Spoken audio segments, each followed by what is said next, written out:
any others which people found to be reasonably difficult? I think that how states interact with international institutions at the SEC. Yeah.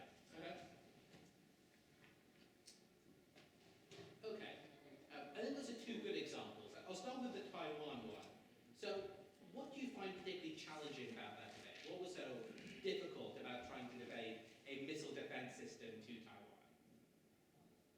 Presumably, two things. The first is, what is a missile defense system? What does it do? The second one, what do we actually know about Taiwan? Now, there will be a few debaters who know a great deal about Taiwan, but they're really very, very rare, and the majority really know nothing. Those who are successful in that debate often leverage the small amount of knowledge which they do know in incredibly effective ways. So how do you do that? The first thing I would point to is trying to think about what you do know and try and analogize based on it. So there's a great example of a few years ago at Worlds, a debate about whether or not SADC, the Southern African Development Community, should have a parliament. And no one really knew anything about SADC. It seemed to be a little kooky to have a debate about the regional politics of South Africa, the Southern African countries, and talk in any depth about Botswana, or Zimbabwe, or Namibia. And that was, of course, a problem for many individuals. If you don't have the knowledge, how do you debate it? Well, for European teams, there seems to be a simple way around that. What is the analogy we all have when it comes to looking at a regional trade agreement or regional trade bloc which has a parliamentary structure? The European Union. And when people started considering that debate, or considering a similar debate about ASEAN needing a parliament in terms of why instead it might be beneficial that a body like the EU have a parliament, the debate became much, much easier. And it's something which plenty of people knew a great deal about. Now, one of the pitfalls of doing that, saying, this is like something else entirely, or this isn't about SADC, this is really about the European Union, is if you say that blatantly, it comes across as a little bit naive. It comes across as you sound less credible. And that's why I don't think the aim is ever to purely analogize, but take the arguments you would make in that different setting and apply those same arguments. You'll make some assumptions about the two institutions being reasonably similar, but I think that will be a fair one, because that's certainly better than you struggling to come up with arguments at all. So if I was to ask you then, why exactly does the European Union have a parliament? Why was that a beneficial thing to do? You'll probably be in a much better position than if I ask you, just on face, why should SADC, the Southern African Development Community, have a parliament? Or why should ASEAN have a parliament? So that's the first thing, which is really useful in debates. Think about the transference of knowledge you have from situations you know. Don't purely analogize. Don't purely say, I'm going to talk about the European Union because that doesn't sound credible, but instead say, use that knowledge to construct the arguments you would otherwise construct. So that would be my very first piece of advice. The second is to realize that different states also operate, including dictatorial states, in complex and non-trivial ways. To explain this slightly differently, that if you're in a debate about Russia, or if you've been in lots of debates about, or any debates about Venezuela, one thing which you'll hear again and again, or indeed North Korea, is almost a claim of leadership control, of pure autonomy, and the ability for those leaders of a particular state to make decisions almost unimpeded. So you'll hear people talk about in debate about North Korea what the preferences of Kim Jong-un was, or Kim Jong-il was before. And that's quite interesting, and it's often what we do as an analytic shorthand. Just assume leaders have a great deal of power. Because it's probably also something we know a bit about. We've heard about a leader of some of these dictatorial states, and it seems reasonable to make inferences from that.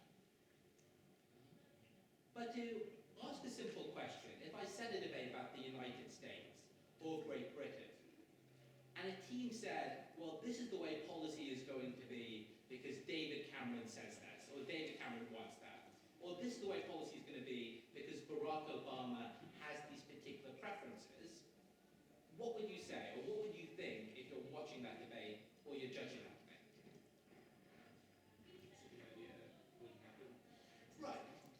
It certainly seems, I wouldn't necessarily go that far to say that their preferences won't matter or they won't necessarily get their way, but it's of course a massive simplification to say they have that level of power. And why is that? Because you have different constituencies, whether that be parliament, whether that be other political parties, whether that be courts, all of which have influence on the final policy outcome. Now, people assume, but generally incorrectly, that that wouldn't be true about a dictatorial state, or a state which simply isn't a liberal democracy. So if I was to ask you then, if you're going to talk about North Korea, who are the actors when it comes to changing North Korean decision making who you want to talk about? Would it just be the leadership? Probably not. So who else, if there's a debate about North Korea, what other sets of actors might you want to discuss rather than just the leaders? Okay? So you would want to be talking about the army. Why would you want to talk about the army? Let's explain the system or your inference of how the country will operate. Any ideas? So, yeah. Like a lot of citizens in North Korea are in the army because it's one of the means to get like certain level of living. So one reason why you might claim that the army has power and it's an institution we should care about is because there are large numbers of people in it. Anything else which you might say, or building on that comment? Constitutes to be part of the economy. It takes up near a majority of the spending and all that sort of stuff. Right. Absolutely. So, to frame this slightly more clearly, there will almost always, in any single debate, be actors other than a leader which matters when impacting the decision-making of a country. In a democratic system, that's sometimes but not always an electorate. In a dictatorial system, it's always still going to be a group of other individuals. In many circumstances, that will be the army. The reason why it would be the army is for the fairly intuitive reason that the army is fairly powerful, that the success and stability of the state, either internally, i.e. the ability to prevent dissent, or externally, the ability to prevent invasion or threats from abroad, will be impacted by the decisions of the army. And if that army then, or the top of that army at least, were to change their calculus and change their views, it may well be the case that you never need to change the opinions of the leader at the very, very top. People would make very similar arguments about the Soviet Union, not in relation to the army and their military, though that was obviously an important decision-making constituency. But in that case, they would talk a lot about the bureaucracy, the large administration which made decisions in the country, and if you could change the decision-making, and if you could change what those people believed, you could often change the way that country operates in the first place. So this would be my second rule, how you get by in IR debates where you don't necessarily know everything, which is realize that systems and the way governments operate across the world, even if they are not liberal democracies, in some way works democratically, or at least there are a group of individuals who still has decision-making power, who still you can manipulate the incentives of, and if you manage to do so, then you can change the way a country operates. That is often just much more sophisticated and sounds more clear. And in doing so, given that most people never really think about the internal politics of a country, you sound much smarter and much more likely to convince a judge that you are correct. And none of that takes a great deal of knowledge.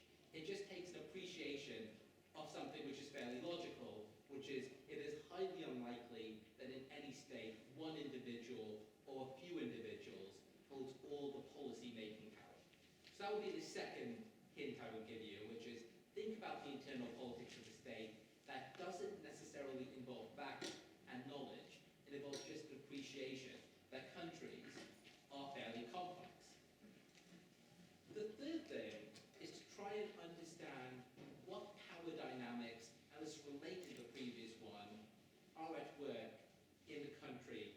question.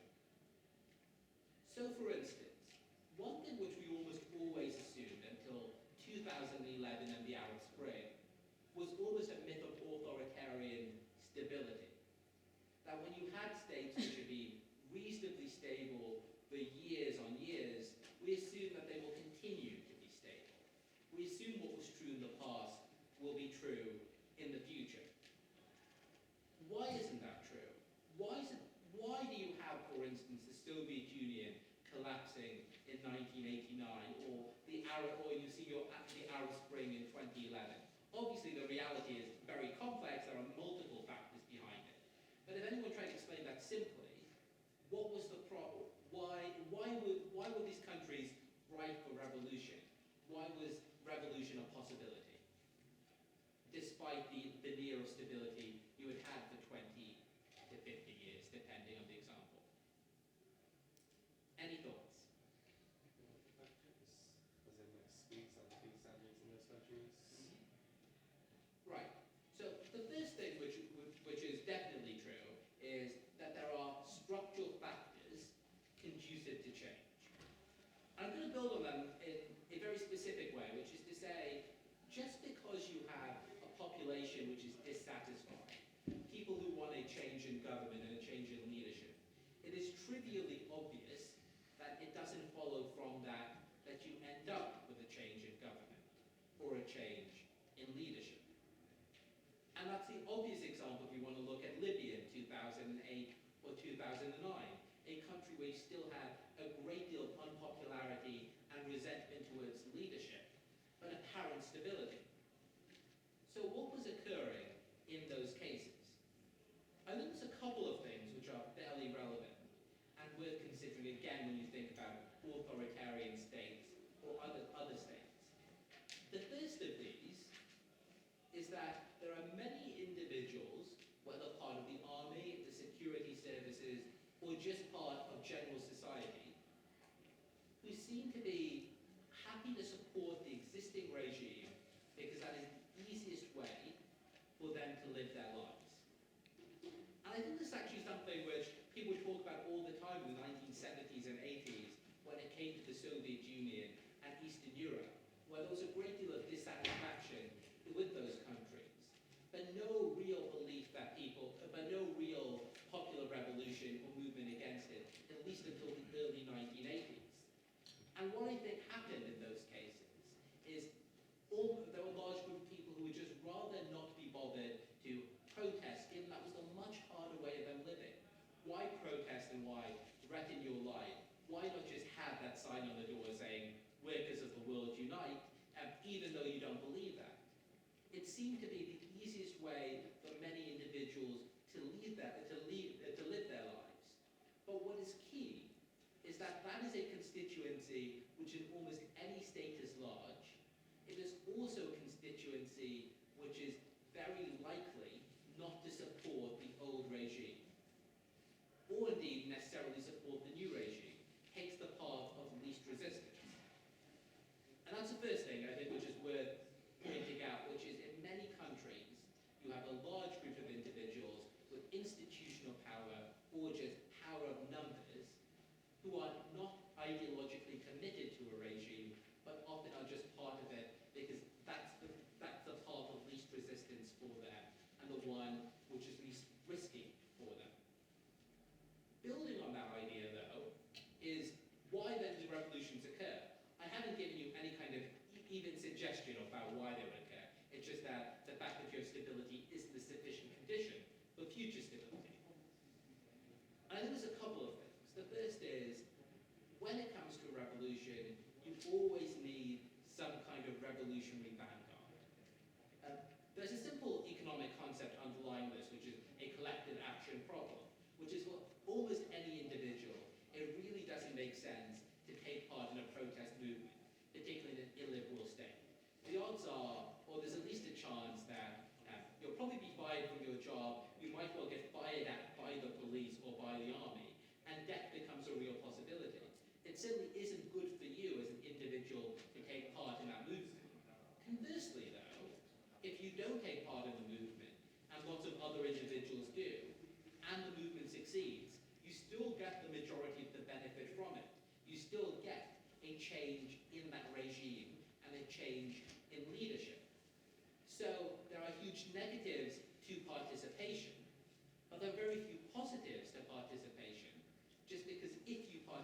leads to the least harm to me.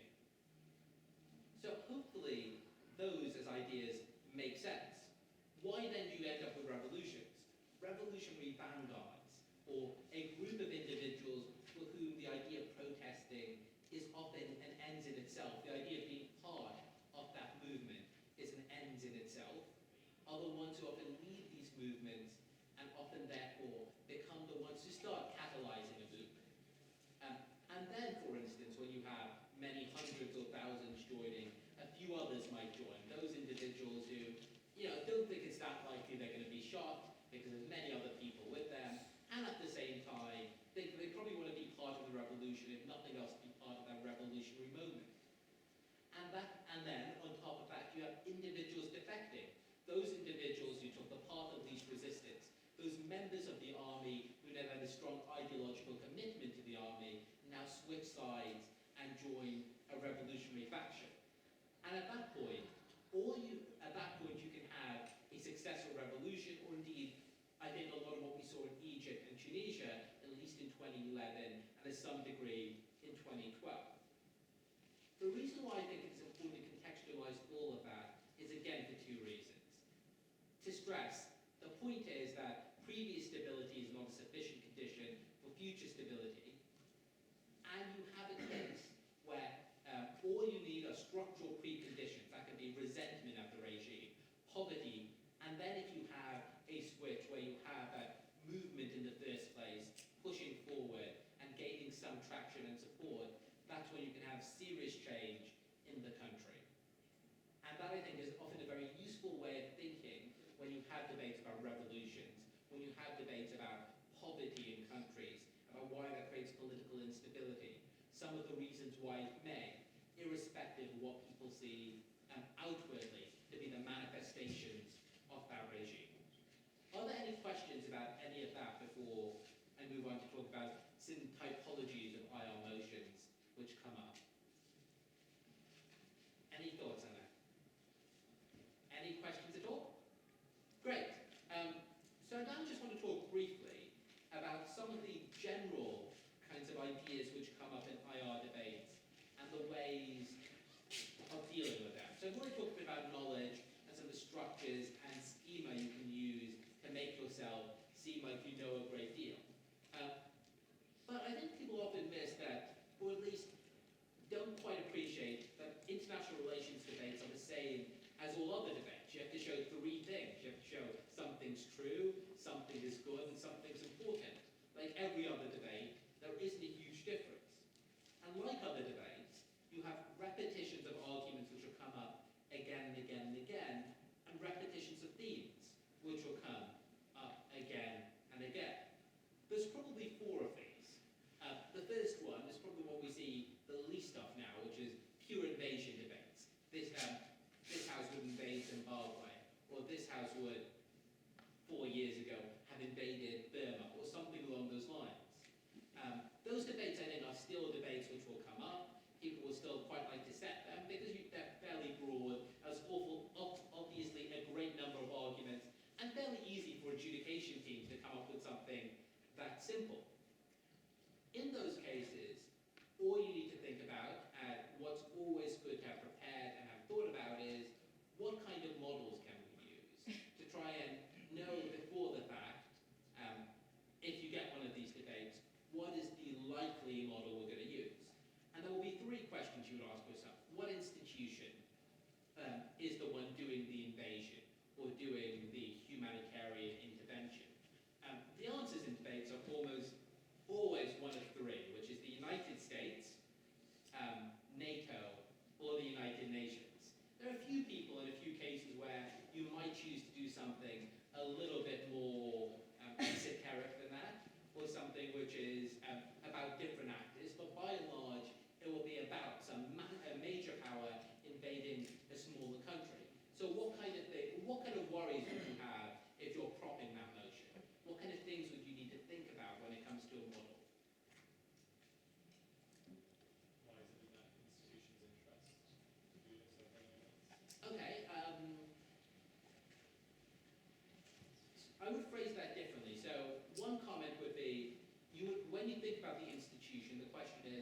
why do you pick that specific institution? One reason may be interest, which is why will they do it? In most of those cases, though, I think the interest arguments never become central to the debate, and instead it's often about capacity. Why is that institution best placed to carry out these acts? So that's the first question we'll often ask. When deciding on an institution, what are their interests, why might it fit with their remit, and why are they able to do so? Okay, so you pick the institution which is going to do the invading. What's next? How are they going to do it? Okay. What kind of so? So like strikes or like no-fly zones. Mhm. Okay, yeah. So what are you going to do? In some debates, it's purely an invasion debate, which means presumably at some point you're going to need to put troops on the ground. But sometimes having a few of those other ideas is just good in terms of building credibility.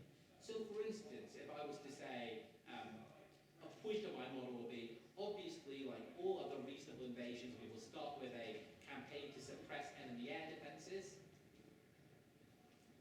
We will start with a campaign to suppress enemy air defenses. We will move on to campaigns to set up no-fly zones in certain areas. We will tax in strategic locations, and then we will launch troops on the ground. It isn't necessarily that I'm saying a great deal. Indeed, I'm saying a bunch of trivial things which you would generally presume that any proposition probably means, i.e. carry out the initial campaign competently. But it does seem to sound more credible just because I used quote-unquote specific knowledge, when in reality I've said nothing which isn't very general. But it is good in terms of building up credibility to have just those few lines about what that invasion, or what that run-up to the invasion will look like. And then presumably you have the invasion itself. But what's the final thing which you would always want to think about when you have a debate about an invasion? What's so happened? Was it Right. reconstruction of the government that you had put in place to replace the old government? Yeah, absolutely. And if there's one thing which people learn from Iraq, Afghanistan, is the importance of having that idea of what you do post-invasion. And of course, in many debates, that's the hardest thing to do. What will your reconstruction and reconciliation package look like? And again, you'll never be able to give everyone exact details of what that would be like. But you still need to mention it, or you potentially find yourself in a very difficult position. So again, I would say two hints. The first would be fairly broad about what you want to do. It may be that you will say, post-invasion there will be, that we will remove key members of the old regime from their positions. We may have TRCs, but we don't want to be overly specific about what we will have to do. Here are some ideas, facts on the ground will have an impact. We'll use a solution like analogized to a few cases. And again, I think that just means that you kind of tick the box of having started the discussion. It will probably become an issue in the debate, and probably something we need to talk about in more detail. But in terms of the definition, it just always needs to be something you mention to show an appreciation that that is something which the debate is about. And you don't want to be too specific about it unless you have a very specific solution to it, or willing to spend your 8 or 9 minutes on a model. But it is useful to have always thought about what you need in that definition, and almost have one step by step ready to go when these debates come up. And at that point, you're just in a much stronger position in terms of the ways in which these arguments will play out. Does that make sense, just in terms of what I think people should be prepared for when it comes to these invasion debates, have that model and have those mechanisms ready? And moving from that, given that these debates come up again and again, it's useful to know what some of your arguments are going to be. Presumably, one of your arguments on prop, maybe on off, is a discussion of why this is legitimate.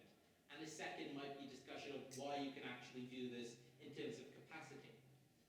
And those are both things that I don't propose talking about in any detail now, but always, if you're going to do debate preparation, some people spend the time reading newspapers and The Economist, great. It's also useful to spend the time thinking about those arguments which repeat again and again and again, and thinking about how you make them in the most persuasive way possible. And and then when the motion comes up, you know your first 5 minutes within the first 45 seconds of prep. You can spend the rest on working out the details and working out those other arguments. A second set of debates which often will come up, and this seemed to be the Taiwan example which you were given, which we're talking about is interaction between allies, which is what are your obligations to allies? Now, on one level it's very simple, which is if you're an ally you should do things which are nice for them. Obviously though, any debate about it is almost always about what the consequence will be to other states in the region, or how other individuals will react, or other states will react. And the example of Taiwan and giving a missile defense system to them is presumably about what this would mean for China. It's a little bit difficult to be very broad about what you do in those debates but maybe to phrase it differently is you can still think a lot about the number one. Most debates about this are about annoying China. And it is still worth considering why that is something which is legitimate to do, and why is that something which is a good idea to do, and under what circumstances. The Taiwan example is a good one there, but I think over the next few years you can see two other trends. One is more and more debates about Chinese interactions with the rest of Asia, with the Philippines, with Vietnam, with Cambodia, which seems to be developing as a very large issue. You see debates about China and Japan. You saw, for instance, a debate about Japanese nuclear weapons at Worlds last year, which is a debate which was very explicitly a lot about what happens in the case of China and Japan, and other debates about other similar ilk. So a few things in those kinds of debates. You will almost never win a debate about the way you interact with partners when you have an overwhelming country like China or Russia in the way by trying to make it about principles. The principle that we should care about our partners sounds incredibly seductive. We should care about human rights. Probably loses in the vast majority of debates to the very simple framing that the consequence, on the other hand, is global Armageddon or World War III. That sounds flippant, and is, but nonetheless I think it highlights what is often the trade-off, which is you rarely win debates by international relations debates purely with that moral principle without some level of grounding.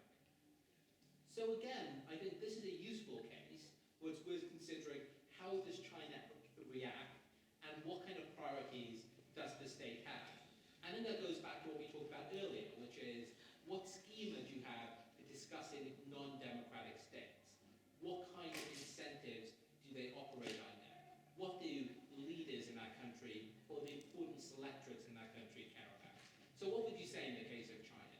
What kinds of things would you be thinking about when it looks at how China's going to react to something? Any thoughts? Like, what motivates the country? Right, so potentially just a few answers, which is people often talk about China being incredibly sensitive to its global image. That will presumably be one thing which might matter. Another thing which would of course matter is money. People care about their finances, people care about whether or not they gain massively from, whether they gain at all from the expansion of states, whether or not they're willing to subordinate foreign policy goals to economic ends. Those are some other things which important actors in China, whether it be members of the bureaucracy, whether it be members of the military, the Navy, or the Army, will care about. And if you think about the debate that way, it's just much easier to say, okay, so we're presumably impacting China's, the way they view themselves, or in many ways, giving them a slap in the face by providing missile defense shields to their allies. But at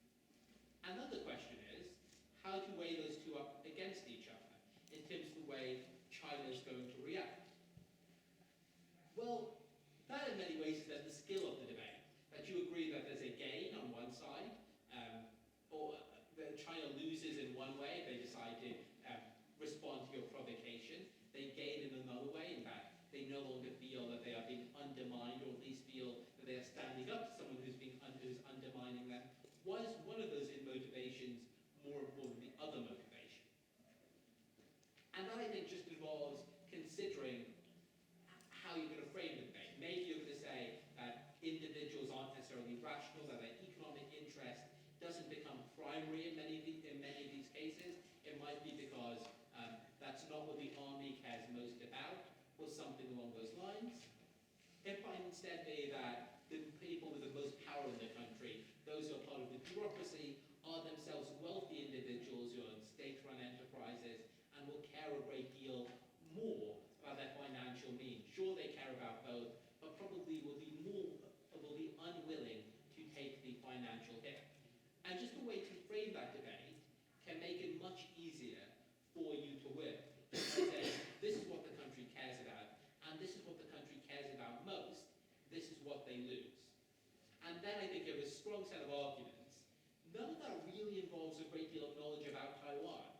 All you really need to know on Proth is this probably helps Taiwan defend themselves better. Why? Because that seems to be what the motion implies. The motion in question, for those who were here to begin with, was the United States giving Taiwan a missile defense system. So it seems fairly obvious one of the reasons you'll do it, and the rest of it, which is China won't react badly, or on net they won't react in a terrible way to it, and Taiwan is more secure, can win that debate. The latter of which you could have thought about months before, just by considering the continuous repetition of debates about China. And those same principles apply when you're going to talk about debates about Russia or other major powers, that there will be incentives for them to operate in both ways, assuming the motion isn't totally crazy, and you just need to give a reason, while they'll care more about one than they will about the other. And just quickly, given it's almost 4 p.m., I want to say a few things about debates about sanctions and or engagement, constructive engagement, which seem also to occur more and more often. When it comes to debates about sanctions, ask yourself the logic of why they're in place. The answer is almost always the same, which is a belief that you can manipulate the incentives to those constituencies which matter. That's probably the argument in many debates about sanctions, and arguments in the debates about engagement, almost the exact